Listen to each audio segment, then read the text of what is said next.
All right, so I'm going to preview the big games for this weekend, week 3. We have Boston College and Missouri, Alabama at Wisconsin, and LSU at South Carolina. I'm going to talk about that. Maybe throw in a couple of more games in there. But this is what I'm going to focus on. Welcome to the channel. I'm Brian. I'm glad you're here. Normally I talk about Clemson football live, but I will venture out and talk about other college football teams. So if you like what I'm doing, you enjoy the banter, the ranting, and the grumblings, I hope you'll subscribe. It is free. So let's dive right in. If there is one team that's kind of shocked everyone, not to say that they have climbed some sort of mountain over the past, I don't know, 2 weeks, but a team that has actually done well under new head coach Bill O'Brien, it's the Boston College Screaming Eagles. I'm thinking about the TV series Coach, sorry.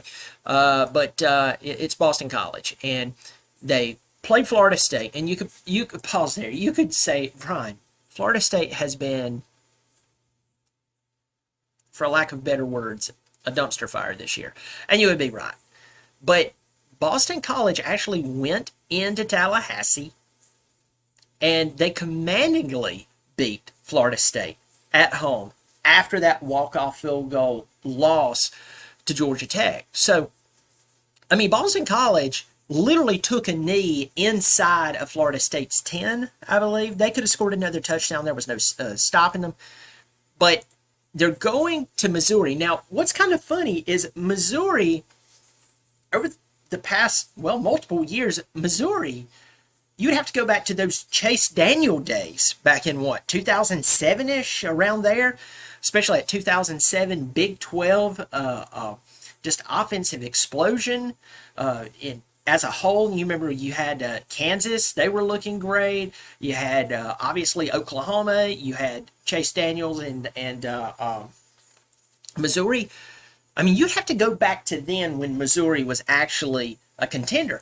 In fact, I would go as far as to say that Missouri is more along the lines of a Boston College. Missouri is the Boston College of the SEC.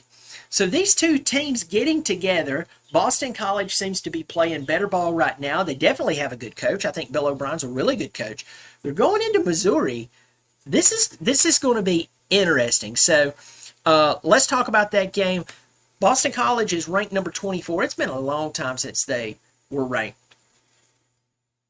much less ranked that high. So you're going into this game against Missouri, who's number 6. Eli Drinkwitz is just, the guy can coach. The guy can coach. He spent 1 year at Appalachian State, and he left there after. There's certain people he doesn't even want to talk about that he was at Appalachian State, especially in the Appalachian State community. But these two teams are on different paths. Missouri, to me, is Boston College right now. They're Boston College like 3 years from now. I said that terribly wrong. If Bill O'Brien stays at Boston College and he continues to retool this team, and he continues to pull out the talent that he has at Boston College, Missouri is where they'll be. Missouri is right now where Boston College will be in the next few years. I said that in a very, very terrible way. Some of you are going to be like, I'm not even going to listen to you anymore. Hey, this probably saved you some headaches there. Let's look at this. So right now, Missouri is a 16.5-point favorite. I want you to think about that. Boston College is a 16.5-point underdog. And if you look at ESPN's matchup predictor, and who knows how much you can trust that. Missouri has a 76% chance of winning this game. So tomorrow at 12:45 on the SEC network, Boston College is going into an environment that, it's not like going into Death Valley. You can look at Missouri Stadium. They're going to be rocking because, they're happy that their team's doing well. They have high hopes and so on. But at the end of the day, I mean, it's not going to be an environment that Boston College has never been in before. It's not like going to Tennessee and there's 105,000 plus people losing their minds. It will be loud, but Boston College will still be able to hear. But I think what it really comes down to is the play of Boston College's quarterback. And you're like, why are you talking about BC more than you're talking about Missouri? Missouri is the clear favorite. They are the clear favorite, and you have to look no farther than Brady Cook, their quarterback, 6'2", 215. He's passed for 456 yards, 1 touchdown, 1 interception. But I mean, really look at Missouri. These past 2 weeks, they really haven't had to play. I mean, they played Buffalo, beat them 38-0 last week, and they played Murray State, and they beat them 51-0. Brady Cook doesn't have to play in those games. Those are dangerous games to throw your starter out there, the guy who has led you up to this point, and you're looking for him to lead you to even greater heights than what he's already led you to. You don't play him that much against those two types of teams. I know there's different, thoughts of or school of thoughts there, but I'm just telling you. Ask Florida State, did they really need to play Jordan Travis against North Alabama? History says no. And there's no reason to send these guys out there and play a ton against these two types of schools. In fact, this is a great way for you to get some continuity under his belt with his team for a few plays, maybe a couple of drives per game, maybe 3. Then get him out of there, get the guy behind him, get him in, and do his thing. So everybody is looking at Brady Cook. They know what he can do, but the key for Boston College, look no farther than their quarterback. Now this guy, he's one of those athletic types who can throw the football. He's way more of an athletic type who can run the football versus throw it. And that's Thomas Castellanos. He's 5'9", 196. So, I mean, think about it. Brady Cook's 6'2". This guy's 5'9", but I'm telling you, what they're going to do is they're going to get him in space. They're going to spread you out. They're going to get him in space, and he's going to run the football. That's what he did to Florida State. And that's what they're planning to do to Missouri. And this guy has that ability.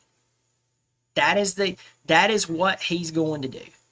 That's what they're looking to do. So against they played Florida State. He was 10 of 16, 106 yards and 2 touchdowns. So they're not big on throwing the football with him, but he will. But when you get to the rushing attack, he carried the ball 14 times for 73 yards against Florida State and had 1 touchdown. So he's looking for ways to take advantage of you. He's the type of guy who will lower his shoulder and try to run over you. Also, Boston College loves to push the ball down the field with Treshaun Ward. And he's a smaller back, 5'10", 190. He's not like 5'6" or something. But they're feeding the rock to him. 132 yards. On the other side, you have former Appalachian State running back Nate Noel, 23 carries, 121 yards so far this year. And are we really going to overlook? Are we going to overlook the great passing wide receivers from Missouri? You can't overlook that. And I'm rambling a little bit here. I know I am. I'm sorry about that. But let me get down here. Yep, Luther Burden. Luther Burden, the guy can play. As long as he's healthy, the guy can play. He's unbelievable. He was the 5-star that they got to Missouri. Everybody was shocked that a 5-star would actually go to Missouri. This is not picking up somebody out of the transfer portal. He went to Missouri, and Luther Burden has been putting on a clinic. But at the same time, you have Marquise Johnson, you have Theo Weiss Jr. coming out there playing well. That's a big deal. Now, would I like to see Boston College go in and pull the upset because I'm liking what I'm seeing from Bill O'Brien? You know I'm not a conference guy. By the way, if you're new here and you've never watched me before, normally I'm not outside. Normally I'm in my bonus room. I have a nice little corner decked out, but right here I'm on my laptop just kind of hanging out. So if it looks like looks kind of bad, yeah, it does, because it's not normally where I do my videos. But transparently, I just think that Missouri, as I said, they are where they're at, where they're at right now. That's where I believe Boston College, if they stay with Bill O'Brien and he has some success, like I believe he will, and he'll continue to pull his style of players that he can pull into Boston College. They can keep their nose clean and they pull in those players and he keeps developing them. Bill O'Brien can coach football whether you like him or not. And if you say anything about the NFL, I'm sorry, the NFL, I don't even know how they coach half those guys. 75% of those guys, I have no clue how they coach them, how they get anything out of them. Andy Reid should have a statue erected to him because the guy is just, unbelievable. But Bill O'Brien can coach football. I believe that Missouri right now is where Boston College will be in 2 to 3 years, maybe 4. But Missouri just has too much. I see Missouri winning this ball game. And I think it'll be less than the 16.5 point spread. I really do. But I just see Missouri being too much for them. Again, that game's tomorrow at 12:45 on the SEC network. I spent too much time on that game, so I apologize for that. I'm gonna move I'm gonna move a lot quicker. Get into the comment section real quick. What's up, Brian? It's good to see you. Stars in the Daylight. What's up, Brian? How are you? Good to see you, Stars in the Daylight. All opponents have to do is contain that fast QB they have and stop the run. That's true. Eric Odom. Missouri has a good defense, too. Yeah. They've got a lot of good things. They got a lot of good things going for them. And I think Eli Drinkwitz, if he completes this season and even semi-meets expectations, don't be shocked if someone tries to come in there and take him. And I'm talking a big name, especially if Florida parts ways with Napier. They would go after Drinkwitz. You know they would. Or at least I think they would. That BC QB is fast. He is. That's the thing about him. He gets out in space and he can make you miss. Billy Colt, this guy reminds me of Bobby Durkins. I know there's something about me that does remind you of Bobby Durkins. If Cole Turner transfers to Boston College, how much NIL should he get? Oh my God. Big John not only subscribes, but he supports the channel on a monthly basis. You see that circle beside his name, that symbol.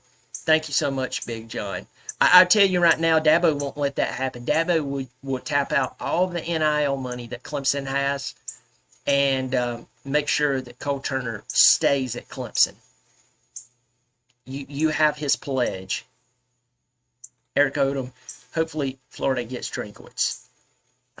We will see. All right, let's get back in here. Let's move on to Alabama and Wisconsin, which, by the way, tonight, this is Friday night, tonight, 8 o'clock on Fox, Arizona and Kansas State gets together. That's number 20 versus number 14. Arizona with a new head coach. Want to see how they do. Then you have Kansas State. Kansas State's always a problem here and there. They're a problem here and there. Kansas State's a 7-point favorite. So if you want to tune in tonight, go check that out. So Alabama and Wisconsin, this game's on Fox tomorrow at 12 o'clock. Alabama's a 16.5-point favorite. Now, at this point, Alabama has not played anyone worth writing home about. I mean, you have Western Kentucky 63-0. You have South Florida 42-16. And Kalen DeBoer, and you can't blame the guy for this, he's wanting to ensure that his team is seen as dominant as they've been for the past 17 years under Nick Saban. The vast majority of that time, of the 17 years. I know the first couple of years were or at least the first year was really, really tough. And so he's going to go into this game against Wisconsin. Luke Fickell in season number 2? Yes, season number 2, I'm pretty sure. And you have Wisconsin and Alabama, 12 o'clock on Fox tomorrow in Camp Randall. The matchup predictor on ESPN, whatever that means for anyone, Alabama is a 92% favorite and a 16.5 point favorite. So for any of you who really don't know who the major players are on Wisconsin side, I'm going to miss some of these guys. But former Miami quarterback Tyler Van Dyke, 6'4", 225, is the starting quarterback. Unless they've replaced him, and I don't know about it. He is the starting quarterback for Wisconsin. 406 yards, 1 touchdown this year. And they've played no one at this point, but they've played much closer. In week 1, they beat Western Michigan 28-14. They played South Dakota last week. They played South Dakota, and they won 27-13. These are not scores that makes you go, holy crap, they really have it together. No. Now, for us Clemson fans, we'll definitely remember this guy. The running back for Wisconsin is Chez Mellusi. You're like, Chez Mellusi, why does that ring a bell? Because he played for Clemson. He transferred out a few years back. I think he transferred out about the time that he saw Shipley and Moffitt together, especially Shipley. And the guy hasn't had too bad of a career. I'm not saying that he's blown it out of the water, but he's been, good grief, he has been in college for a very long time. Yeah, he's been in college for a while now. Yeah, but probably some medical red shirts in there. But he is the main running back at this point for them. He's 5'11", 212. He's carried the ball 35 times for 134 yards, 3 touchdowns. Let's just get on to the chase here. You have Jalen Milroe. A lot of people want to talk trash about Milroe. Here's the deal. The guy got you to the first round of a 14 playoff last year. So while everybody wants to talk trash about him and they want to talk about how he's not a good passer, and while okay, great, that's fine. All he has to do is win games, folks. And if he can win the vast majority of those games doing just solid work, come in, not messing up anything, not driving the car off the cliff, that's what he's done, folks.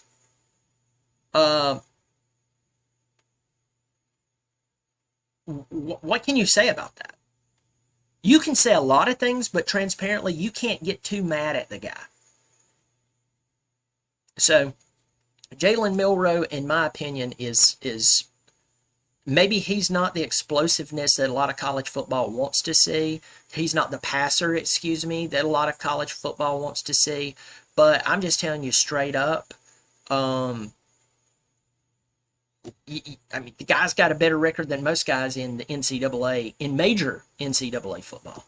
So I think Alabama's definitely going to impose their will on Wisconsin. I think Wisconsin is 2-0, but it looks their performance is just weak, and I fully expect Jalen Milroe and his team just to come in, impose their will, take over, and it'll be next. Next up. Who's next?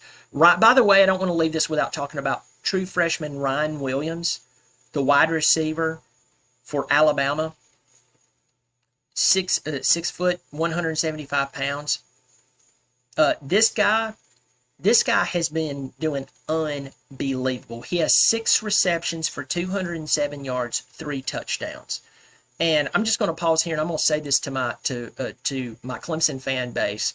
I know that the first game was against Georgia, and we want to talk that game away, and we want to reason that game away. But Wesco and Moore should have started. And this guy right here, he's a great example of it. I know he didn't have to play Georgia right off the bat, but if you're going to recruit big-time wide receivers into a program, for goodness sakes, use them. Unless you have this elite wide receiving core in front of them, you must use them. Or in today's game, you'll lose them. And that rhymed, and it just worked out. But I'm just saying, you have to use them. You have to use them. And I believe that had we came out against Georgia with 2 freshmen, by the way, if you're saying, well, that's because they're a freshman and Dabo doesn't want to put them in that scenario. What is his name? A.J. Bolden. I want to call him Anquan, thinking of his dad. A.J. Bolden, true freshman, played in that secondary for Georgia. He was having a field day. True freshman. I'm tired of hearing the true freshman excuses for why Clemson didn't use Wesco and TJ Moore in the very first game. I'm sorry. It doesn't hold weight with me. Ryan Williams is a great example for that. So I definitely see Alabama winning this game. I think they cover the 16.5. Wisconsin's just not in a good place. And if I have any Wisconsin fans who comes in here, I want you to tell me the truth. What is the feeling behind Barry Alvarez? Because I've heard some things that just seems like maybe, even though he's no longer the head coach, he still tries to run things. Let me see. I'm going to look this up right now. Barry Alvarez.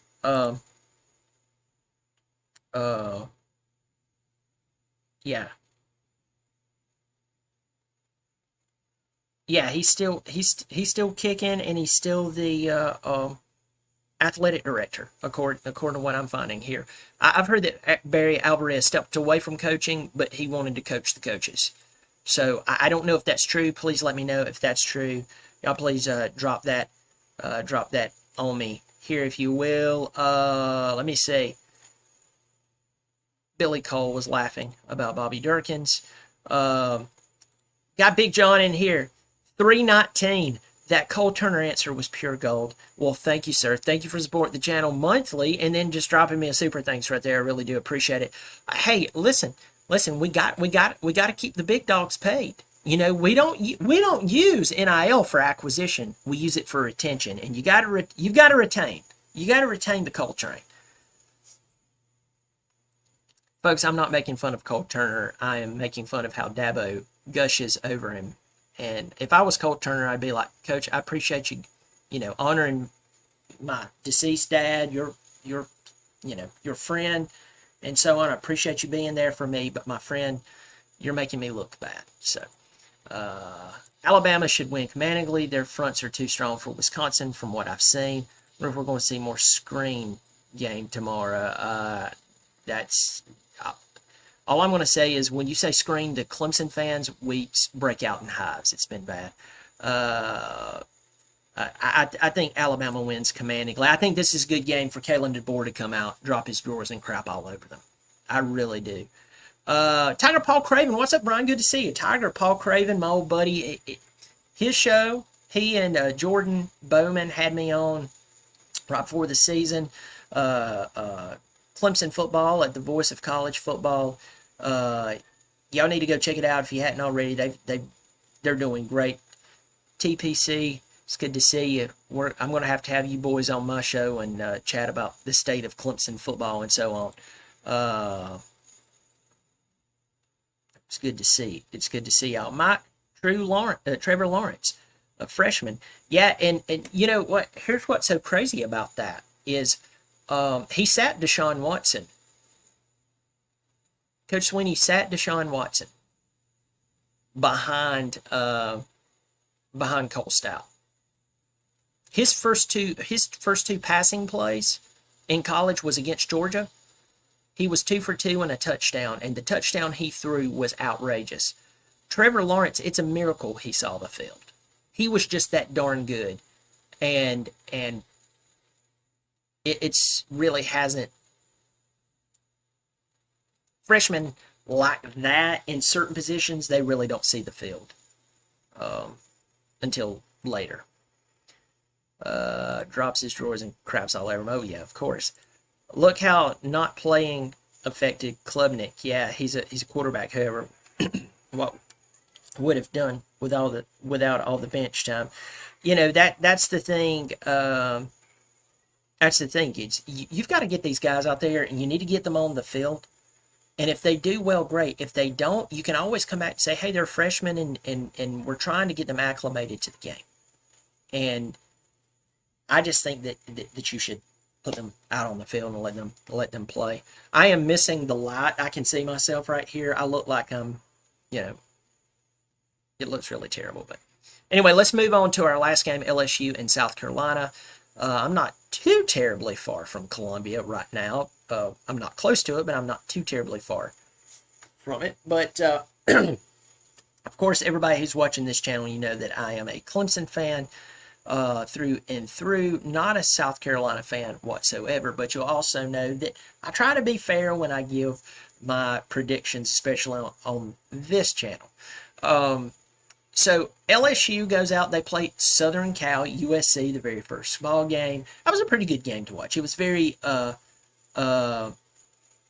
looked,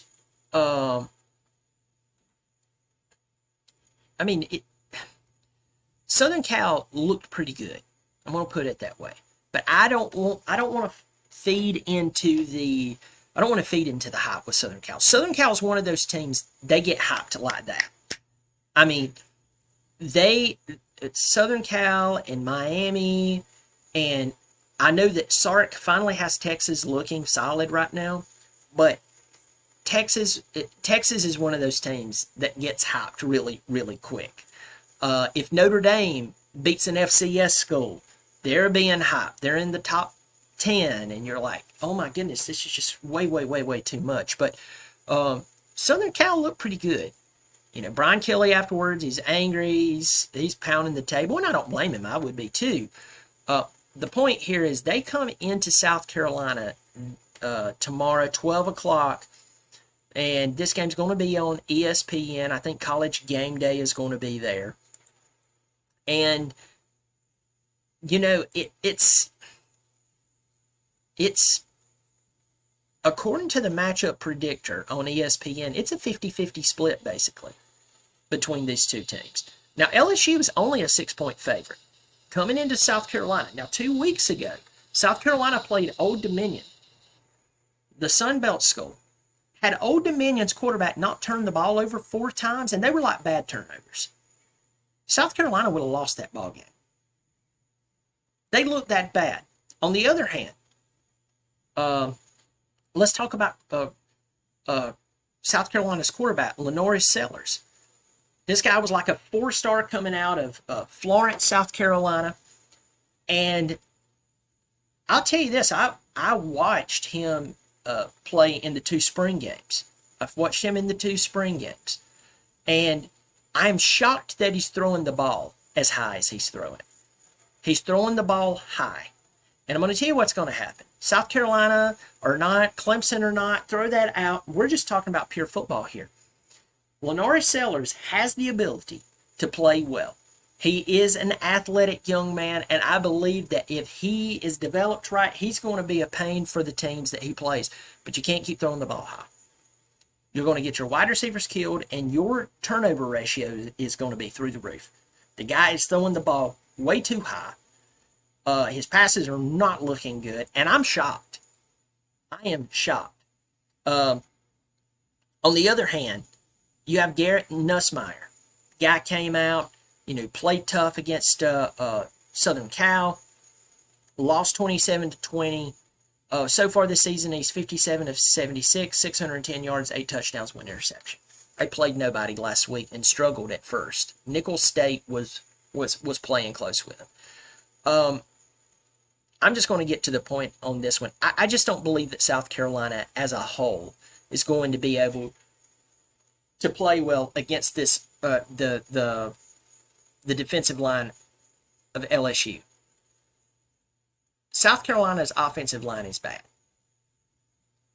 They are bad. And I saw LSU play really tough with Southern Cal a couple of weeks ago, and I just think that their defensive line is going to exploit the poor offensive line play of South Carolina, and I'll tell you this: I believe that that's going to lead to Lenoris Sellers throwing the ball away or trying to make a play happen because he's the quarterback. He's supposed to make the plays. He's supposed to pull the trigger. He's supposed to lead the team into the promised land. He's going to try to make something happen. And I think what's going to happen is the ball's going to end up in the player's hands that just happens to be wearing an LSU jersey. I think that offensive line for South Carolina is that bad. And for some of you who are like, this is just a Clemson fan being a Clemson fan, my oldest son is a South Carolina fan. Thanks to his grandfather, who's probably watching this. We're friends. So I watch as much South Carolina football, almost as much South Carolina football as I do Clemson football because of my oldest son. So I watched that debacle with Old Dominion. I watched the game against Kentucky. And yeah, it's 31-6 and everybody's high up in Columbia because of that UK win. But I'm just telling you, that whole your offensive line better be ready Saturday, because if I'm LSU, I'm sending the house, because I believe that between Sellers throwing the ball high and that offensive line just being suspect, and there's no Xavier Legette catching the football out there. And for some reason, South Carolina doesn't want to take Nick Harbor and put him at wide receiver. Oh, I've heard the reasons why they haven't put him at wide receiver. Folks, there comes a time when you look at a guy that's 6'5", 230 plus pounds, that has Olympic speed, and tell him, we're putting you at wide receiver. Just go out there and run. Just go run. We believe you'll outrun the other guys. We really, really do. And I'm glad that South Carolina is taking a weapon like Nick Harbor and they're just hiding it. For whatever the reason is. It's funny, especially when they waste talent. And this is one that they're wasting. But anyway, I have LSU winning this game by 10 points to 14 points. I just don't think that South Carolina's quarterback. I just don't think that Sellers is going to be able to survive standing behind a very, very bad offensive line. It just doesn't look good. I watched them play. That's just it. But anyway, well, folks, I'm going to let all of you go. If you're new here, I'm glad you're here. Drop me a line. Let me know that you saw the video. I'm going to go inside, eat some dinner, hang out, maybe catch some of this Arizona-Kansas State game, and I might be watching Dumb and Dumber with the family. So y'all take care of yourself. Hope you'll subscribe. It is free, and drop me a line. Y'all be good as always. Go Tigers.